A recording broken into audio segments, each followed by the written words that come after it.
नमस्कार। आप देख रहे हैं डीएनएक्स विशेष। स्वागत है आपका। माँ ओ माँ शब्द छोटा है परंतु दुनिया का सृष्टा है, सर्जक है, पोषक है। सभी खूबियों से भरा शब्द है माँ।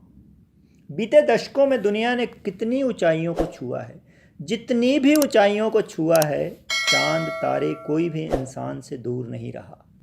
पृथ्वी, पाताल और आकाश पर हम लगभग विजय प्राप्ति की ओर थे। सृष्टा, सर्जक और पोषक कहे जाने वाले अनेक सितारे हमारे इर्द गिर्द थे, जिनकी चमक में हम इठला रहे थे। पर साल 2020 जिसने हमें एहसास कराया, ना इंसान अपने आप को सर्व समझने की भूल न करे। इंसान श्रेष्ठ हो सकता है परंतु सर्व कतई नहीं, सब कुछ कतई नहीं। सब कुछ समझने की भूल न करे इंसान अपने आप को। इस ईमानदार एहसास के साथ हम नमन करें माँ को विश्व मातृ दिवस के खास अवसर पर। ये दुनिया खूबसूरत है और हम खुश हैं क्योंकि माँ इसे चला रही है। जी हाँ, जन्म देने वाली माँ, जीवन का टीका भी देती है माँ। आज हम आपको परिचित कराने जा रहे हैं उन माँओं से जिन्होंने जीवन का टीका दिया। जी हाँ, जीवन का टीका भी देती है माँ। जन्म देने वाली माँ, उन्हीं माँओं में से आज फिर बीड़ा उठाया है हमें जीवन देने का। पूरी दुनिया को चपेट में ले चुके कोरोना वायरस के लिए जितने सफल टीके बने हैं, उसमें माँ का ही नेतृत्व है। नज़र का टीका ही नहीं, जीवन सफ़र का टीका भी बना दिया है माँ। कोरोना का वैक्सीन बनाने वाली माँ और इन माताओं से आपका परिचय। इससे पहले हम आपको बता दें, विश्व को पहला टीका भी एक माँ ने बना कर दिया था। साल 1721 यानी आज से 300 साल पहले ब्रिटिश माँ मैरी वोटले मोटेंगू नहीं चाहती थी कि उनकी तरह उनकी बेटी के चेहरे पर भी चेचक के दाग हमेशा के लिए रह जाए और उसकी सुंदरता खो जाए। इसलिए उन्होंने वैक्सीन बना दी। तब चेचक एक जानलेवा बीमारी हुआ करती थी और पूरी दुनिया इसकी चपेट में थी। एक माँ के द्वारा चेचक के वैक्सीन बनने की कहानी इस वीडियो में, लेकिन इसे जानने के लिए आप बने रहिएगा अंत तक। इससे पहले आज कोरोना भी खतरनाक महामारी है, इसका वैक्सीन जनने वाली माताओं से आपका परिचय। कोरोना का वैक्सीन जनने वाली माताओं में सबसे पहला नाम है सुचित्रा इला का। कोवैक्सीन भारत के प्रथम 2 स्वदेशी वैक्सीन में से एक कोवैक्सीन, नाम आपने जरूर सुना होगा। हम आपको बता दें, भारत को कोरोना की पहली स्वदेशी वैक्सीन देने वाली भी एक माँ है और ये माँ और कोई नहीं, सुचित्रा इला है। भारत बायोटेक की सुचित्रा इला, वे कंपनी के ज्वाइंट मैनेजिंग डायरेक्टर हैं। उनकी कंपनी ने आईसीएमआर के साथ कोवैक्सीन बनाई है। भारत बायोटेक देश की एकमात्र कंपनी है जिसने बीमारियों से लड़ने के लिए आधा दर्जन मॉलिक्यूल डेवलप किए हैं और भारत बायोटेक के लिए कोवैक्सीन बनाने वाली है सुचित्रा इला। इस कड़ी में अगला नाम है मॉडर्ना। इस वैक्सीन का नाम भी आपने जरूर सुना होगा, mRNA का वैक्सीन में इस्तेमाल। और मॉडर्ना वैक्सीन बनाने वाली हैं कैटलिन कैरिको। हंगरी की इस महिला वैज्ञानिक का mRNA पर किया गया शोध फाइजर, बायोएनटेक और मॉडर्ना की वैक्सीन के पीछे खास कारण रहा है।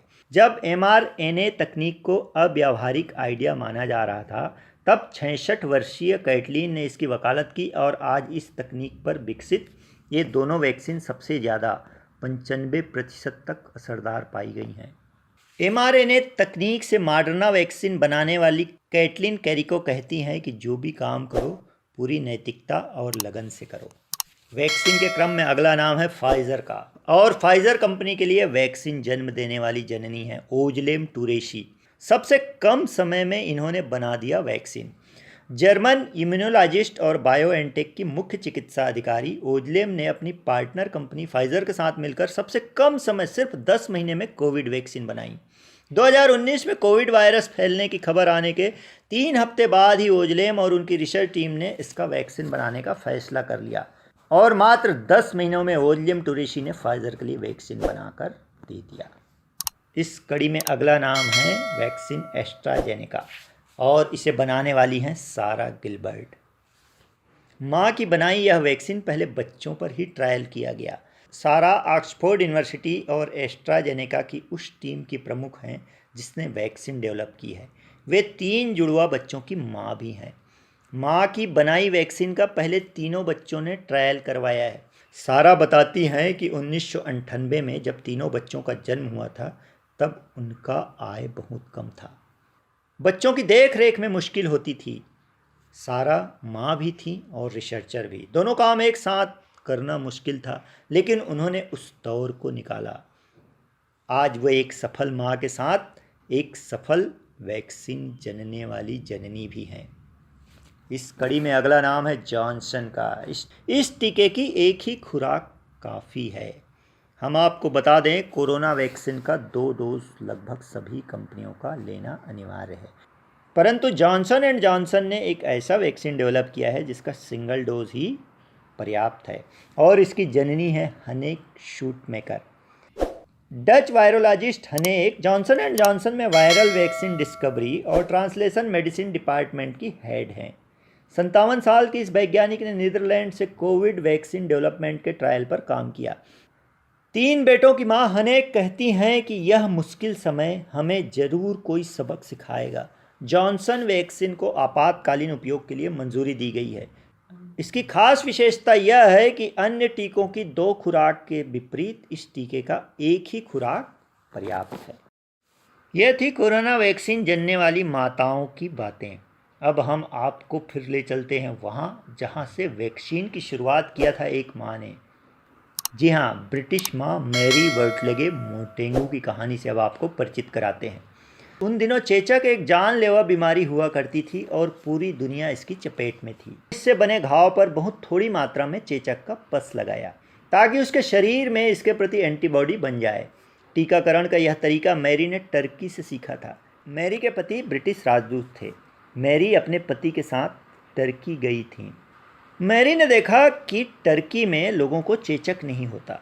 ग्रीक व अर्मेनियाई माताएं अपने बच्चों को पस का टीका लगाती हैं। मैरी ने जब यह तरीका अपने बच्चों पर आजमाया तो इसकी खबर तेज़ी से फैल गई। इससे प्रभावित होकर ब्रिटेन के राज परिवार के बच्चों को भी टीका लगाया गया, लेकिन उन दिनों कुछ असावधानियों के कारण कई लोगों के लिए यह घातक साबित हुआ। इस वाक़ये के 75 साल बाद 1796 में इसी तरीके के आधार पर एडवर्ड जेनर ने चेचक के टीके का आविष्कार किया। यह थी जन्म देने वाली माता ही नहीं, जीवन देने वाली जननी की कहानी।